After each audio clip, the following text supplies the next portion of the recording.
You are tuned in to Kids In the Pit.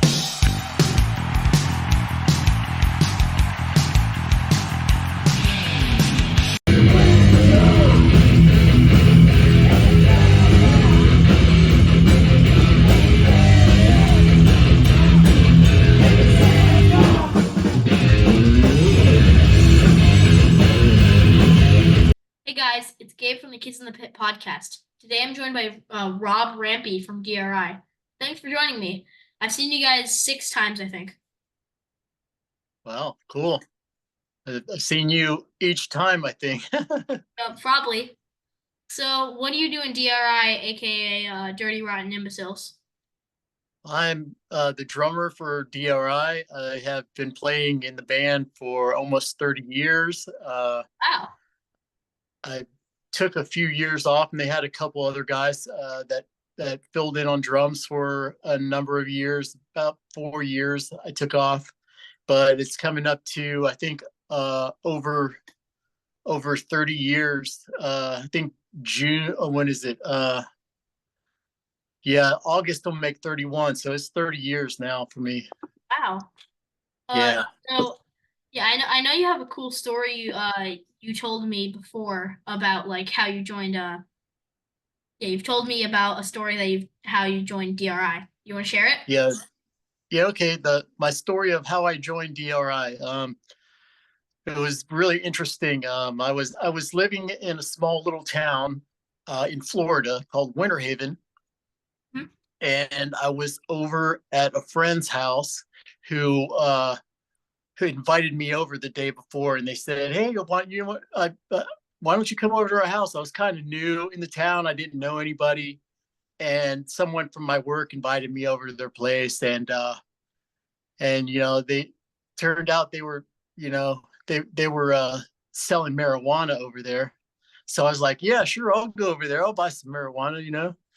And I was going over there and just sitting down on the couch and smoking some weed and chilling out, and all of a sudden the door busted open, and this guy comes running in there going, "Whose car is that outside?" And I said, "Why? That's my car." I had a punk rock car with stickers plastered all over the back. It had like big DRI and gangrene and Black Flag and all these punk rock stickers all over it. And because of the town that I was in, it was kind of like a small little country town, so there wasn't much underground music going on in that town. So he was real surprised when he saw all those stickers on the car. He couldn't believe it. He was in shock. So he's like, "Whose car is that outside?" And I said, "That's my car." And he goes, That's "I awesome. worked for DRI." He goes, I'm the guitar tech for DRI. I was like, I That's so was just cool. floored. I was like, "Oh my God," I think I was as shocked as he was. Uh, and we just started talking and finding out that we had a lot of similarities. And we both lived in the town where it was mainly a one horse town, kind of country, and not much underground music going on. Yep. And then he started working for the band I was playing with also. And then finally, that was right around the time the Thrash Zone album was released. And Nice. then he said he had to leave to go on tour with DRI, so he couldn't work with my band anymore. And one night we were all sitting around talking about how the DRI tour was going and everything, and then he called home and he goes, "Rob, get ready to do an audition for DRI. The drummer just quit." Wow. And yeah, Felix was playing drums at the time, and I guess he just got fed up with touring or whatever and had just quit right in the middle of the tour. And then I was like, "Really?" And I said, "Wow, it's all about is like the one thing I always wanted to do is play in a band and get noticed and entertain for people and stuff like that." And DRI was one of my favorite bands at the time. Yeah, that's just And awesome. so I was just I was really I was really happy to get the audition. And months later, once they finished the tour and everything, and they scheduled auditions in Los Angeles and San Francisco. And I went out. Oh, my battery. Hold on. Right, I signed up for an audition with D.R.I to go out to California, and they had 3 days of drummer auditions and like 35 different drummers from all over the world. And so it was, the tension was on, and Yeah. I was destined to be as good as I could. And so I practiced all the songs for 3 months. I kind of had it in good with the guys because I was able to find out what songs they were playing for the tour and everything. So it made it, I got a little more edge on the drumming audition than most of the other guys. They just show up and go, oh, hey, do you know this song? Oh, no, I don't know that song. Oh, hey, do you know this song? No, I know this one. And then it'll be one that they don't play, and it'll be like, oh, so it's like it was kind of like a bad deal, but for other guys that didn't know the songs that D.R.I was playing at the time. So I learned all the songs. And when I went in there, I just sat down behind the drums, and they go, okay, so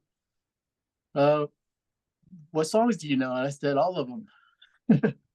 Sing all the songs. I know all the songs. And they go, what? They couldn't believe it. They're like, okay. They started playing, and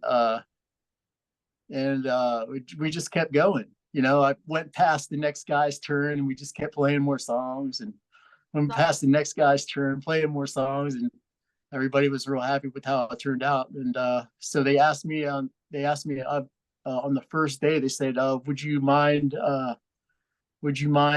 maybe sitting in for the next 2 days and becoming a roadie and helping with all the gear and everything? And I was like, wow, man, I got my first job with D.R.I and I'm not even the drummer yet.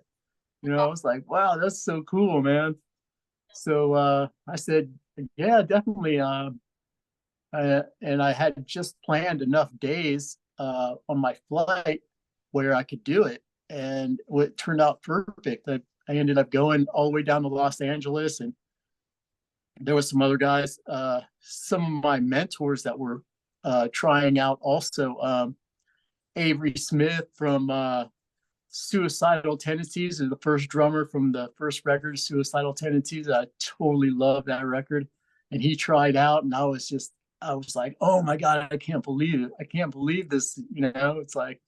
It's like a dream come true for me. I was really stoked. He's still in. And Oh no, there's the current drummer of Suicidal Tendencies? He's really good. yeah, Grayson. Yeah, like he's like 90. Grayson. He's like Yeah, he's really good. best drummers ever, and he's like a jazz drummer, so he has like that like traditional grip. He's really good. Yep, I've seen him up and coming on a couple different live videos I've watched. I really like the way he plays. He's got a good style, and he's really energetic. I Yep. really like that. Reminds me of me when I was young. Yep, it's like awesome that like a jazz drummer using like traditional grip can like do all these like fast beat and stuff like like crazy fast stuff. That was one of my big things with all my friends back in when we were growing up in the mid '80s and listening to punk rock bands. We would always try to search out those guys that were doing like jazz style drums, because they were playing punk rock in a way that wasn't normal, I guess, to say, but it was more like reminded you of like the 30s and 40s and the 50s, where they're doing the jazz but with the punk rock music on top of the drums, and it made it so much cooler sounding. And we would always go out and try to find the bands that were always doing like traditional grip, who was playing like that. There was a couple guys back in the day that were doing stuff like that. There was that we would just, yeah, that was one of our big things. We really loved that. Yep. Yeah, that's just like it's really cool that like there's like jazz drummers that are like really good at punk rock. It's the types of drumming, like it's just so different. Like just punk beats are really fast usually, and jazz is more Well, like a lot of jazz is fast too, like punk rock kind of. there. When it starts getting real fast, but it's like not a lot of snares, like a lot of ghost notes. Oh yeah, true. And if it was like a full snare hit, it would be like a punk rock beat. That's Really cool. yeah. It's pretty cool. Yeah, I saw Suicidal playing the first record a few months ago, and we talked to Grayson at a restaurant. But yeah, it was really cool. Cool. I'd like to meet him sometime. Yep, he's really I, cool. I think we were supposed to play a show with them recently, and some reason it didn't happen. I don't know why, Oh, but we had played with them a number of times in the past years with different members and stuff. But Mike Mears is one of the nicest guys in the scene that I know. yep. Just really quiet and mellow guy, man. Yeah, I, Mike's I, like, I, well, he's on stage. He's like crazy. He does like, I like how he does the thing with his hands. He does like yeah, this. yeah. It's like he's a wrestling bear or something. I don't know what he's doing, but he's I crazy. love that. That's cool. Yep. And he gave me his sweaty wristband, and I put it on. Oh, rad, rad. That's cool. So where do you live, and is it also where you grew up? No, I used to live in Florida, and now I live in California, and I live near San Francisco, in a place they call the Bay Area, which is surrounding communities in the San Francisco area, but Yep. it's called the Bay Area, and there's different scenes all around. They have like different scenes around the bay, but everybody visits all the different places where like they'll have a show on the other side of the bay, or they have a show in San Francisco, or they have a show way up north, or but everybody always goes to all these shows all around, you know. So it's like they call it the Bay Area. Yep. It's awesome. It's where Metallica became famous around here. This where they got a house. There was this place back in the day called Ruthie's Inn, where metal became real famous around here back in the early '80s. And Metallica was one of the, and Slayer used to play this place, and D.R.I played this place, and Exodus, and all these bands used to play this place all the time, and it just it became the place that's known for where Metallica started their, you know, their journey, I guess we would say, in metal. But they're pretty well known for coming up around here, and some of the other bands like Exodus is still real popular around here, and D.R.I became famous around here too, and that's kind of where we're still around here in the Bay Area. Yep. Has DRI like ever played shows like back in like the early '80s with Metallica? Do you know? I don't know if they played with Metallica, but I think they have played with Slayer a number of times, but I think they were just off a couple weeks playing at the same place where they used to play. You know, it's kind of more like a underground club, and they would play a show like after Metallica played a couple weeks ago or something like that. You know what I mean? Yep. But never. I don't think the same show. It's crazy that like Metallica was in these like little underground clubs like 40 years ago, and now they're in these giant stadiums where like Taylor Swift plays. I know, it's crazy, man. I can't believe it. They got a really cool stage system that they make up though. It's like So, so like, unique. they have like three drum kits, I think, and like they like move around the stage. Like the lights turn off every so and so amount of songs. Oh wow. Yeah, Instead of having to tune up the drums, they just bring another drum set out. I haven't seen that yet. so I'm pretty sure they have a thing. Like I'm pretty sure their stage is a circle, and they have a snake pit right in the middle. That's where everyone goes. It just that's called the snake pit. Oh, they still call it that? Yep. I remember they started that back in the early 90s, the Snake Pit, Metallica Snake Pit. And with their original stage design, they had, I've seen a couple different stage designs that they've had recently.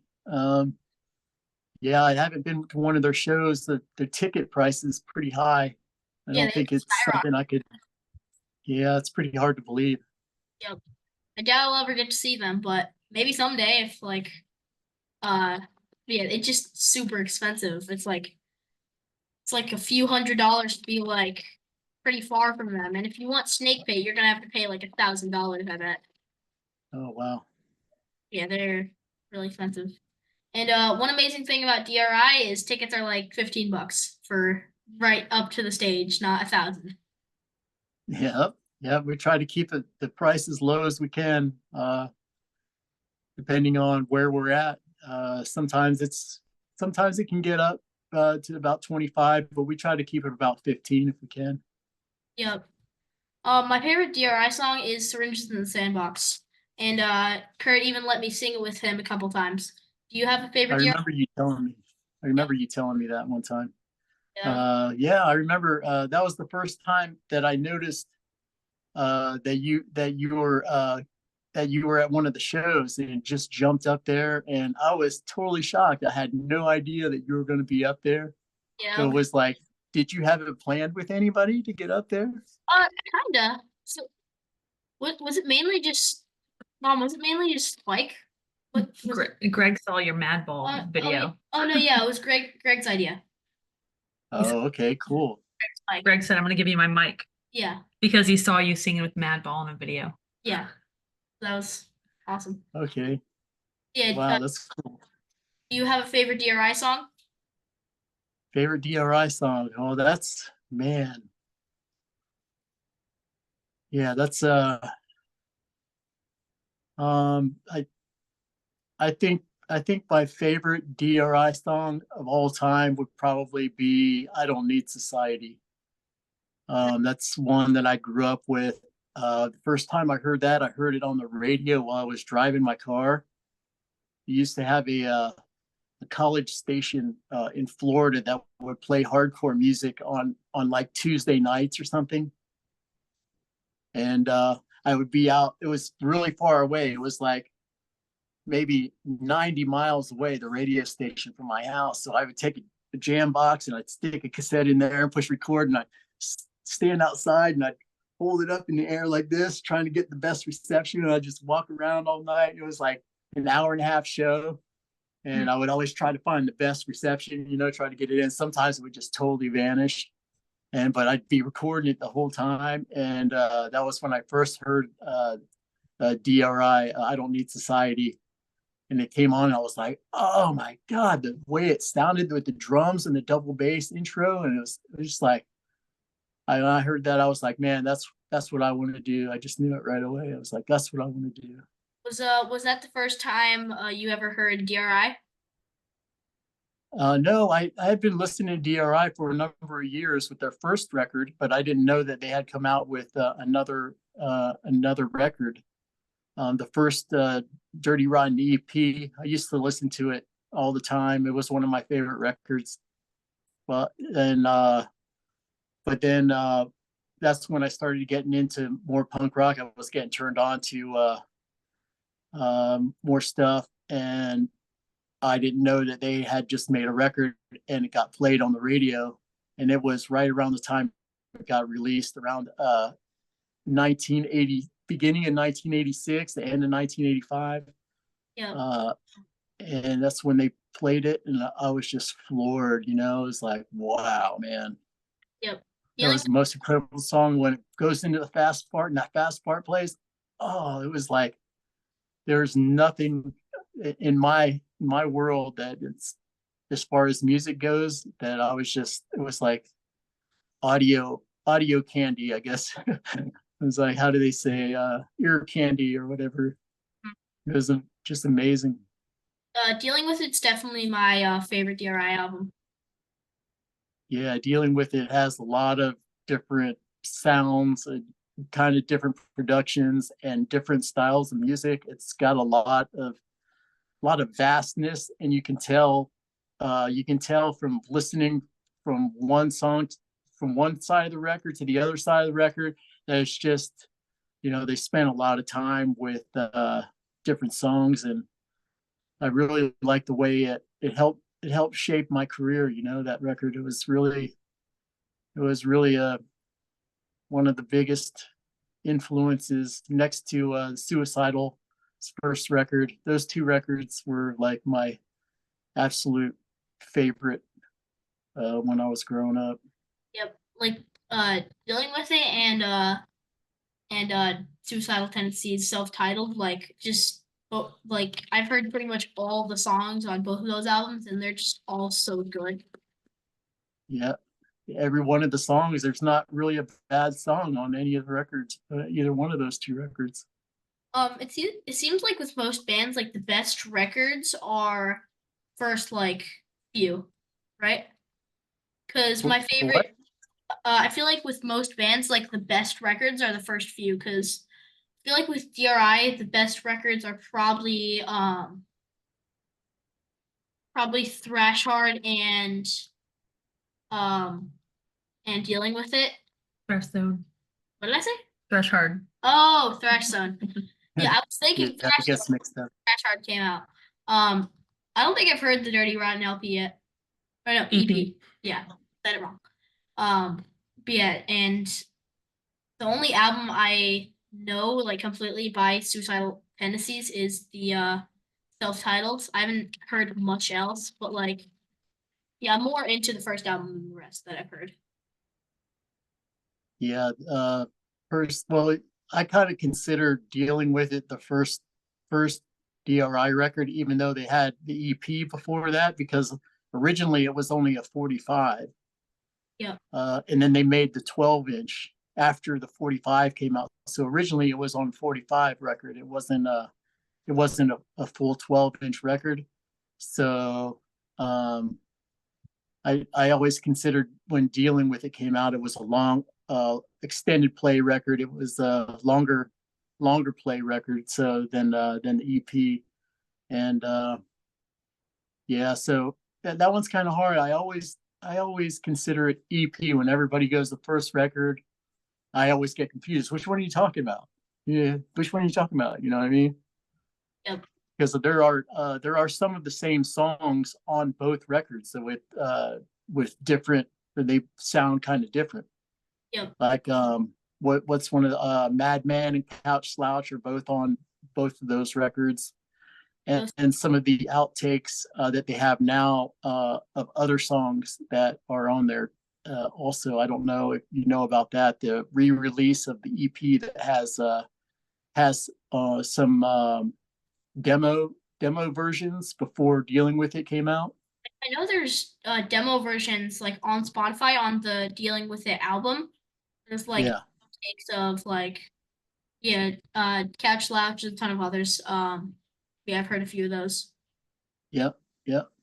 Some of those nobody ever got to hear because they were just demoing and they never got released. And then finally, years after, started re-releasing them on Dealing with It. And I believe there's some on the first EP too. I'm not sure which ones they are, but I think there's a radio interview on the first one too, like the first DRI interview.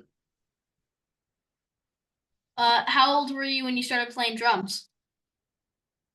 Okay, let's see. Oh, the story of when I started playing drums. Let's see. I started playing drums when I was about 11 years old. Nice. So There was a guy down the street that had a guitar, and he was just getting into what was it, Merciful Fate, and that was the first time I heard Merciful Fate, and all our friends were just getting into metal, and was like, wow, what is this? This is incredible. I never heard anything like that before. yeah. And so I started picking up the guitar and playing, and I had learned how to play music all through school, in elementary school, starting with they call it recorder, which is a flute. Yeah. And then going from that to what they call is a cello, is like a small viol or a big violin, like a bass. So, some of my Hey, friends, doggy. yep, Dark, he's a good boy. So yeah, two of my friends, so I'm friends with Pete from Sick Vidal's daughter, like and her friend group. We all like play online, even though they live in Florida. But at their like school, they play some of them play instruments. So yeah, Pete's daughter Lucy, she plays upright bass in school, and her friend and my friend Nico plays cello. Yeah, that's what I learned on. And then I met a drummer from the high school marching band, and he said, "Hey, I got a drum set for sale. Do you want to buy it?" And I said, "Really? What kind is it?" And he said, "It's a Ludwig set with all Zildjian cymbals. That's awesome. Is it $200?" I was like, "What?" Yeah, I said, "What?" He goes, "Yeah, I don't need it anymore. I got a new drum set." I was like, "Wow, okay." So I went running home. Mom, I need $200. Got this drum set, you know. It's all excited and everything. And at first she didn't understand what I was trying to do because she thought, well, I thought you were playing cello. You know, what happened? What's going on? I was like, no, this is more. This is stepping up. This is the next thing I want to do. You know, so I think it was around my birthday time, I think. So I ended up doing some more chores and getting a little more allowance. And finally, I was able to buy the drum set. And then I got it home and I set it up and everything. And I sat down and I started playing. And it was like I could play right away. It was like AC/DC, like Back in Black, you know, the beginning with the drum beat. It was cool. It was like I just sat down and it was like my feet and my hands and everything just started working like that. Yep. But then I tried to do a roll, and nobody ever told me there was a difference between left-handed and right-handed drumming. And I happen to be left-handed, so it was like I would lead with my left hand. I mean, my arms were getting crossed, would hit each other when I'm doing a tom, and I didn't know the difference. I didn't find out till years later that there was the difference between right-handed and left-handed drumming. Wait, It so was right? kind of a weird. Yeah, I If do. you start with your left hand first, 1, 2, 3, and then by the time you get to the second tom, your left hand is hitting your right hand, So and it's kind of a weird thing. no. Yeah, I'm pretty sure I start with right. I do. Well, I think it's invert. Yeah, so this looks like left. This is my right hand though that I'm holding up. Right. Yep. Yeah. But if it's the other way around, and it gets really confusing and your arms get crossed up, and I didn't find out until years later that there was a difference. And finally I saw a left-handed drummer and I go, "Why is your drum set backwards?" I had never seen a left-handed drum. Have you ever seen a left-handed drum set? It Yeah, is weird, man. It looks so looks looks weird. Like once. I don't know how anybody can play it. You can just if you have a normal drum set, you can make it left-handed. You just gotta move all the parts around. Right. But nobody ever told me that. Wait, So I learned how to play right-handed drums being left-handed. I figured I had done everything else, played cello right-handed, I played baseball right-handed. I said, well, I guess I might as well just keep going then. And so I had to teach myself how to become right-handed on a right-handed drum set, but being left-handed. And it made learning the drums twice as hard. And for years there was a lot of frustration with parts that I would play that I wasn't sure how to make them better because of this reason. And then yeah, I just even still I'm learning parts, you know, Yep. 38, 40, 45 years later, still learning parts. Also, if you think like, if your mom didn't give you the $200, you might not like you probably wouldn't be in DRI right now. Yeah, That's I never really even thought about that. yep. Never even thought about what would happen if I never got a drum set. That's kind of weird that you said that. Yep. Thank her next time you see her for the $200, because if not, I mean, you might find another way to get into drums, but yeah. So Thanks, Mom. yeah. Thanks, Mom. I love you. So what was the first punk hardcore metal show you attended, and how old were you? The first what concert? Yeah, just any like punk, hardcore, or metal show you attended. Oh, it was Suicidal Tendencies. It was my first show. And they were playing at a 21 and over bar down in Miami Beach. And all my friends, I had older friends that were going down there. So I was like, is there any way I can ride down there and try to get into the show? I was only 15 at the time. I didn't know how I was going to get in the 21 and over show. And they're all like, okay, you can ride down there. And I said, I'll just stand outside, I'll just stand outside and I just want to be there, It's like one of my favorite bands. So I Yep. went down there and when we got there, somebody who had been there before said, oh, I know a trick, the back door. You go to the back door and wait till somebody opens. You just knock on it and somebody will open the door and you just go inside. I was like, no way, I can't believe this, right? So here we go. It's like, go around the corner, go down here, knock on the door. Somebody opened the door immediately, and we just walked right inside and shut the door real quick. And That's it was awesome. like, and Wow. I'm standing there. I was like, oh my God, a totally packed 21 and over nightclub. The first time I ever been in one when I was 15, I was like, oh man, it's Suicidal's playing. Oh my God. Did It was we the greatest show I ever saw in my life. did we I figure was the so part out so happy. you could get arrested? Didn't I was worried that I was going to get kicked out or somebody was going to grab a hold of me to see me or say, oh, well, let me see your ID or something like that.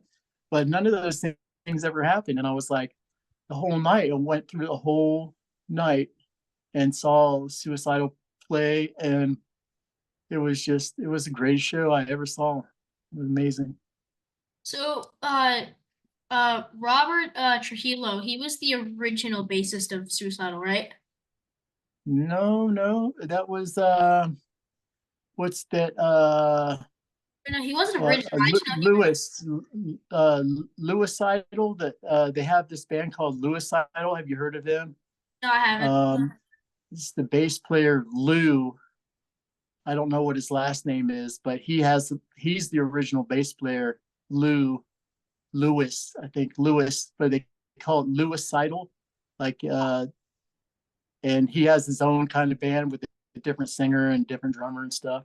And they play all the first record and other songs but I think his name's Lewis. I don't know him.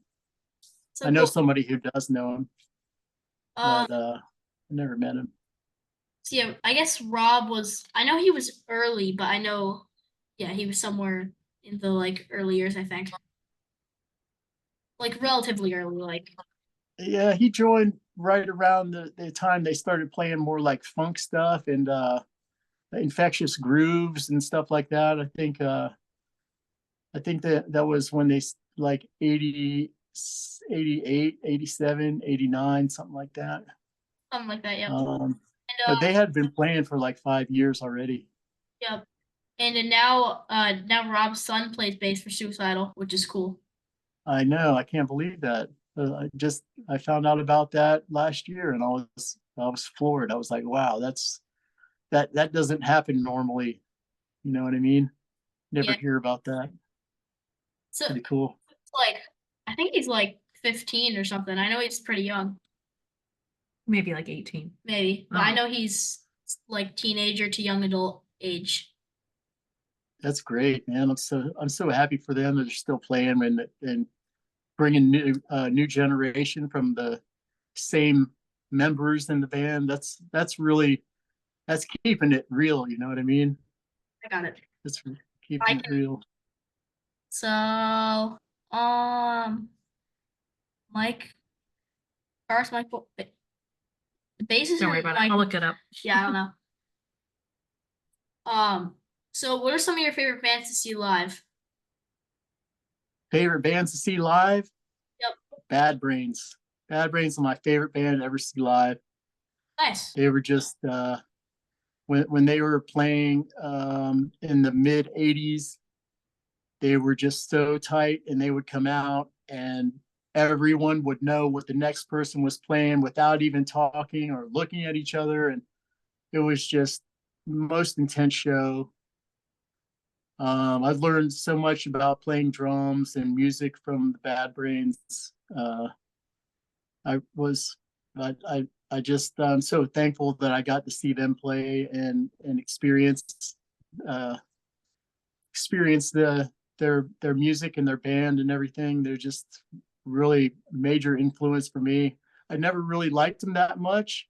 I thought there was something kind of weird about their albums. I don't know if you listen to like their first records, kind of like sounds like it was recorded in a garage or something. It's not really great production, but and it's really punk. And it's like I didn't really kind of like that sound. But then when I went and saw them, and then Eye Against Eye record came out, and I was just floored. I was just like, wow, that's just nobody was doing stuff like that. Especially they can play the reggae and play the punk, play hardcore better than any hardcore band, and then go straight to reggae, and they're like a real reggae band, and it's like, wow, like nobody was doing stuff like that. Such a long a Yeah, it's long crazy. derivative. Yeah. And I thought that was what expanded my mind about music, and not being so centered focused on just hardcore and underground scene. And from there I started reaching out more into older style of music to kind of broaden my horizons, especially for playing drums and stuff. Yep. My dad really loves Bad Brains. He never got to see him though. Yeah, When did they they were one of the best bands ever. when did they Amazing. when did they break up? Um, well, they broke up, I think, around 1990, My dad or no 91. The singer left a couple times, and then they got a new singer, and then they played 91, 92, and I think 93. They broke up, and then they reformed again. They had some issues with their name. They couldn't use the Bad Brains name when they came back out, so they called themselves what was it? Soul Brains, I think it was called. wait, that was that after like when did the Soul Brains broke up in 93, you're saying? No, the Bad Brains broke up, but they got back together around 2000, Oh, and they couldn't use the Bad Brains name, so they called themselves the Soul Brains. oh. Um, And then I saw them a couple of times play, and it was just like seeing the Bad Brains all over again. It was amazing. did they play the But same? they played all the same songs and everything, but they couldn't use the name because they had lawsuits for some of their records. The record companies wouldn't let them advertise as the Bad Brains. So, Record but company? it didn't stop them. I'm not exactly sure what the details were about it, but for some reason they couldn't use it. And but they were amazing. And anybody said Soul Brains and go, oh well, that sounds like Bad Brains. Well, that's because it is. It's like, whoa, okay, weird. So And then so I want to check it out, and they're just as amazing as the Bad Brains. And then they played for about 2 or 3 years, and then they broke up again, and then they reformed again around 2009, 2010, and then they played on and off till about 2016 or 17, and then they finally. I think that's about right. I might be wrong, but that's how I understand it, anyways. in 2016 or 17, I could have seen them when I was like 5 or 6. Yeah, you could have easily. We played a festival one time with them. I think it was around 2014, and I couldn't believe it. I was like, "Oh my God, they're still playing!" It was just amazing. But they had slowed down, played a lot more reggae and stuff, so it wasn't quite like seeing them years and years ago. It was totally different kind of thing. There's a lot of bands they change throughout the years, but yeah, it's a kind of a funny thing when you see bands all your life, and then trying to remember the first time you saw them, and then the last time you saw them, and you see the differences, and you can see all the changes and everything that's happened. And it's something nobody ever prepares you for. When you go and buy a record, and you can listen to the same record and it's always the same for you. You know what I mean? But live, it's always changing. Even if it's always playing the same, it's always changing. So, where is your favorite place you toured in? Favorite place of touring. I have a lot. I have a lot of places that I really like. I really enjoy touring in South America a lot because of some of the older Mayan influences from years ago, and ruins and stuff like that are still around. I really like seeing that kind of stuff, like pyramids that are still down there, and temples and stuff like that. It really makes you wonder about how life was before modern day society, and seeing those temples and everything is really, really kind of an opening experience. So I like seeing that stuff. Yep.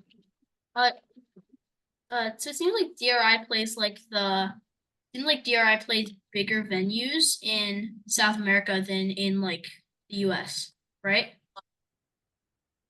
In South America, yeah, we do play some bigger venues, but there are some that are similar to regular size venues here. Yep, I've But like down in the South, we play one. They have one big auditorium where most all the bands who go there down in the South in Chile, they all play the same place. Like Anthrax plays there, and any bigger band they play there. But it's like a 20,000 seater, but they don't. It's not quite as open for when we play there. They leave the balcony closed, so that's like takes up like maybe 10,000 people just up in the balcony area. So they just leave the floor open for us, but it's really amazing. It's like, wow. crazy. Yeah, it's really exhilarating. I really get excited when I get on that stage. It's like kind of like a roller coaster feeling. It's like, oh. Definitely. Yeah, South America is cool. So, what is the strangest thing you've eaten in another country? The strangest thing that I've done. Eaten. Oh, eaten? No, I try to stay away from that. Have you eaten anything weird, like I don't know, something? No, I'm really a standard American eating kind of thing. I shy away from anything that's foreign or looks abnormal or almost Martian like. Yeah, I try to stay away from that stuff. There's a lot of Next, stuff like that out there, but the, yeah. the strangest thing. Our singer is really really big into eating stuff that that you normally don't get. Like we sat down at a restaurant. I think it was near Texas somewhere, and they were serving what they call a testicle festival. and it was cow testicles, and he ordered them and he ate them, and I was like, oh man, I can't believe that. Oh no, thank you. They're fried, Weird. right?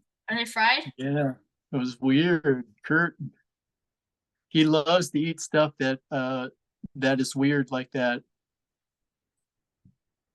Ooh. Yeah, off the menu, things that are exotic, stuff that are just totally rude and disgusting, or anything like that he'll eat, and I try to stay away from most of it. I'm gonna be honest. I'm gonna be honest. I probably would try that because you gotta try it once. Yeah, But I mean, it's something that I guess if you're into it, I just no, I wouldn't be able to do it. yep, I do like weird food. So I guess the weirdest thing I've probably eaten was either in Norway. I ate a reindeer like burger. Oh wow, how It was was, that? it was good. And I also had octopus at a buffet, like a Chinese buffet here. And Oh wow, it just the way like the suction cups, like the texture of it, it doesn't suck to your like tongue, but just the texture of it is just so weird. Like it's so yeah, like it's really crazy. foreign, the feeling. Oh, and Yeah, I know. Now that you mention it, a couple weeks ago I sat down at a restaurant and I ate some duck. I think that's about as wild as I get. Um, yeah, duck. I don't think I've ever had duck. Duck Um, is really cool. I like it. yep. So it was I think it was Denver, Colorado. It was either Fort Collins or Denver, Colorado. I had uh like cricket. Crickets. Yeah, I had like candy crickets at this like exotic candy store. They were like, Wow. well, it wasn't candy. They were like weird, and they were tasted like they were flavored, and it tasted really good actually because it was like it was I think it was like sour cream and onion or something. No, I think it was cheddar. Oh, I don't remember. It tasted really good, but the texture was just horrible. No, yeah. I would not again. Would Wow. Well, I salute you. I may I could try never to do it myself. I may try to eat weird stuff when I go to Japan next week. We're going Yeah. to Japan to see Sick of It All. Well, not just to see Sick of It All, but also to go to Japan. And last year in January, we were going to go with Unearth, but since my dad's job, we had no one to look after my brother because he didn't want to go. Um, so we had all these plans, so we just redid it this year. Wow, that's cool. Well, Unearth is really good. I like them. We've toured with them a couple times. Uh, we did a tour with Sick of It All and Unearth one year. Both those bands and us all on one tour. That was really good. I think Sick of It All said the first band that they like majorly toured with was D.R.I. D.R.I. headlined, I Yeah, think. that was their first real tour. D.R.I. and Sick of It All. Yep. So yeah, that's cool. What was your favorite TV show when you were my age or around? Let's see. I used to really like the streets of San Francisco. I don't think I've ever seen it. Um, yeah, the streets of San Francisco. I used to watch that one like religiously, and I used to like the TV show Bewitched. Yep. You said, Bewitched, you know that one? They're older. yeah, I don't think They I've. were older reruns back then, so they're really old now. Yeah, But those were two of my favorite shows. Oh, and they used to have this one show I think was my absolute favorite called Candid Camera. It was kind of like they're punking people, funny. like like they'd set up a camera somewhere, and then they would have some guy come in, an actor or something, and they would mess with the people. Kind of, you ever seen like a show like that? Like They like scare them. no, they do different things, like like one thing was like had like an ATM where it kept spitting money out at the guy, and he's like, he doesn't know what to do, and he's like, all the money's coming out, but it was kind of like a prank. They had stuff like that. It was like pranking people. It was called Candy Camera. That was always my one of my favorite when I was a kid. I liked watching people get played tricks on. So do you know a fest in Gainesville, Florida? The Fest, Gainesville Fest. I know of it. Well, yeah. I Now never played it though. they changed the name to just Fest. It's just FEST. But yeah, I saw this camera, like in like a bush, and I was like, someone trying to record people? I was like, ew, and I flipped it off. And then Oh, really? yeah, because I thought it was some weirdo trying to record people. And then, Might be. well, it was this guy, and he jumped out, and he scares people. Uh-oh. But yeah, I thought it was some weirdo trying to record people, but no, it was a prankster. Oh, okay. But Yeah. Wow. he I was in didn't know they had that set up over there. yeah, it was really cool. I don't think he was a part of Fest. I think he was just there. But he had like a ghillie suit. How did you notice it was in the bush? I just like What were you doing?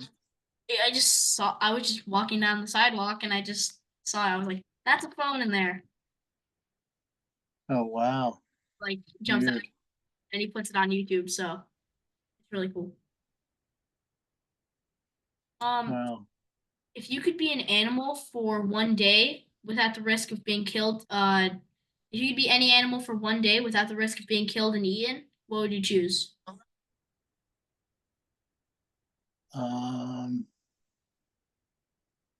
I don't know. I would say I really never thought about that question. Probably a dog. Nice. Dogs are cool. It'd be fun I would just probably be a dog for a day, but you want to I be never really thought about it. It's kind of weird. would you want to be like a wild dog or like a house dog? Mm, I don't know. Never really thought about it. Maybe a household dog. Yeah, just being able Probably to be better. walk around and just hang out rent free. I get to do Yeah. that Yeah. child. Not for long. Yeah. I only have like 6 years left. So if you could tell your 12-year-old self anything at all, what would you tell him?